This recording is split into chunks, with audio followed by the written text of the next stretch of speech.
Good afternoon, praise Lord. Welcome to this video. இந்த video வந்து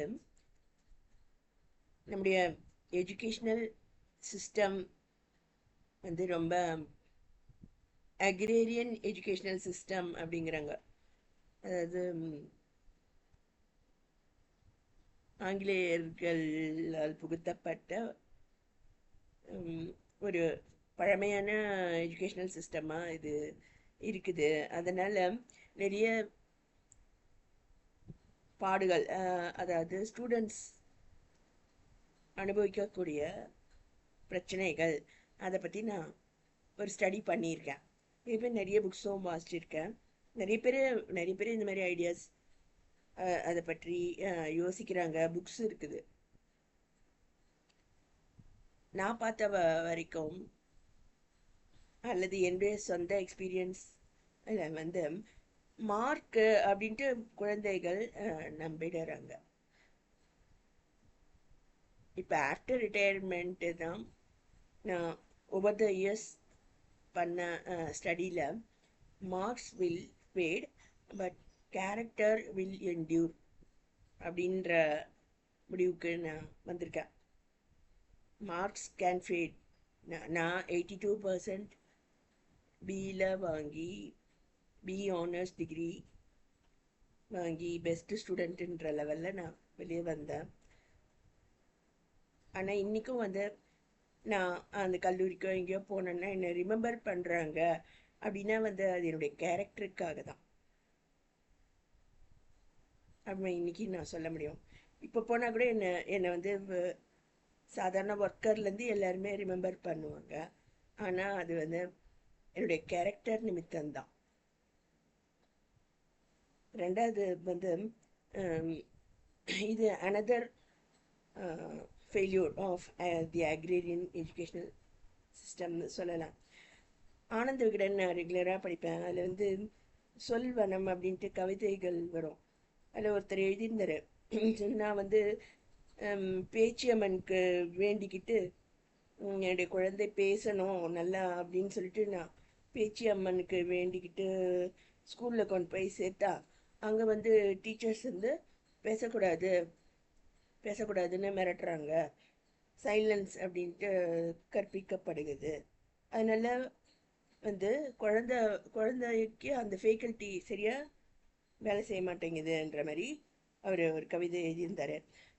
முக்கியமாக பெண்கள் குரல் உயர்த்தி பேசக்கூடாது, பேசுறது நல்லதில்லை அப்படின்ற மாதிரி குடும்பத்தில் வேறு எங்கேயுமே நீங்கள் அப்படிதான் ஒரு போதனை இருக்குது. ஏன் நான் இதெல்லாம் சொல்கிறேன்னா வந்து நான் ஒரு ஸ்டடி ப்ரோக்ராமில் இருக்கேன். அது ஒரு வில்லேஜ்லேருந்து ஒரு கேர்ள் படித்து மேலே வந்தால் எப்படிப்பட்ட தரிசனத்தில் அல்லது என்ன மாதிரி ஒரு சோஷியல் சர்வீஸோ இல்லை எப்படி அவங்க ஹவு தே பெர்ஃபார்ம் அப்படி சொல்லிட்டு ஒரு ஸ்டடி தான் அதில் தான் நான் இருக்கேன். எனக்கு வந்த பெரும் சோதனை போல் யாருக்குமே வந்திருக்க முடியாது. ஆனால் கூட கர்த்தருடைய கிருபையினால் நான் எவ்வளோ சண்டை எவ்வளோ பிரச்சனை இருந்தாலும் ஒரு நாள் கூட ஒர்க் ஸ்பாட்லேயோ இல்லை வீட்லேயோ ஏதோ ஒன்றிரு சமயங்கள் தவிர என்றைக்குமே அந்த குரல் உயர்த்தி நான் பேசுனதே கிடையாது. ஆனால் கூட எனக்கு வாக்கு வரங்கள் கர்த்தருடைய கிருபையினால கொடுக்கப்பட்டிருக்காது. மற்ற வீடியோஸில் நான் சொல்லியிருக்கேன். அந்த வாக்கு வரங்களை பயன்படுத்தி நான் வெற்றி பெற்றிருக்கேன். வேதாந்தத்தில் ஸ்டேவான் அப்படி ஒரு கேரக்டர் பற்றி இருக்கு. அதில் பார்த்தீங்கன்னா ஒருவரும் எதிர் பேசக்கூடாத ஞானம் அவருக்கு கூட தந்திருக்காரு கர்த்தர். அது போல் ஒரு ஞானம், வாக்கு வரங்கள், அந்நிய பாஷை வரங்கள் அதெல்லாம் கூட எனக்கு இருக்குது. ஸோ அதை வச்சு தான் நான் வந்து வெற்றி பெற்றிருக்கேன். இவ்வளோ பெரும் சோதனையில் நான் வெற்றி பெற காரணம் அதுமாரி வல்லமையான வாக்கு வரங்கள் தான். அதாவது நீங்கள் பரிசுத்த ஆவியை பெறுவது இந்த மாதிரியான மூளை செயல்பாடுகள் உங்களுக்கு எக்ஸலண்ட்டாக இருக்கணும்னா நீங்கள் பரிசுத்த ஆவியை பெற்றுக்கொள்ளணும். பரிசுத்த ஆவியை பெற்றுக்கொள்ளலைன்னா கண்டிப்பாக உங்களுக்குள்ள ஏதோ ஈவில் ஸ்பிரிட்டு கிரியை செய்யுது. அதையும் நான் இதில் பதிவு பண்ண விரும்புகிறேன். அதில் வந்து வீண் பேச்சு பேசாமல் கொஞ்சம் அழகு குத்துன மாதிரி இருக்கணும். அப்போ தான் வந்து வெற்றி சாத்தியமாகும். மூணாவது வந்து நம்முடைய தாட் ப்ராசஸ் சரிவர வேலை செய்வது இல்லை. இந்த மாதிரி கல்வி கூடங்களில் கற்கக்கூடிய எஜுகேஷ்னல் இதில் வந்து நம்மளா நம்மளுடைய தாட் ப்ராசஸை வளர்த்துக்கலை, அல்லது நமக்கு அது ஒன்றுமே தெரியல அப்படின்னா வந்து நமக்கு பேச்சு கோர்வையாக வர்றதில்ல.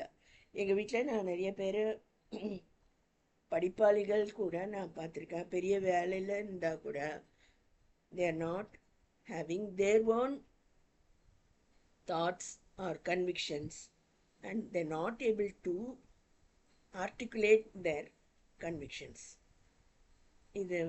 இதெல்லாம் வந்து ills of the agrarian educational system என்று சொல்லலாம்.